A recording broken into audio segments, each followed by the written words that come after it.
Hello everyone, welcome to Analytic Solutions channel.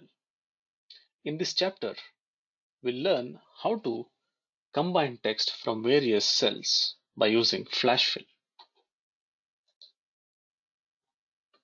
In this Excel, we have the first name and the last name. We'll see how we can combine this first name and last name in this cell by using flash fill.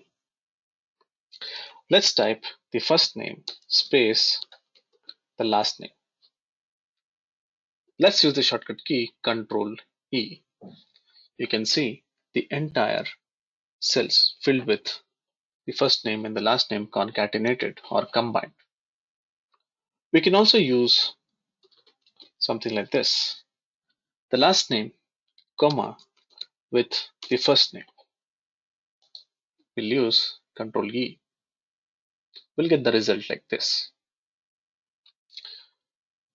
Suppose if you want to have the first name and the last name without space like this, it still works.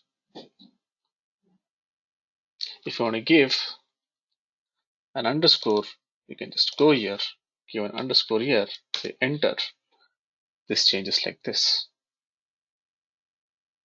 This is how we can combine or concatenate various cells and get the results in the flash fill columns.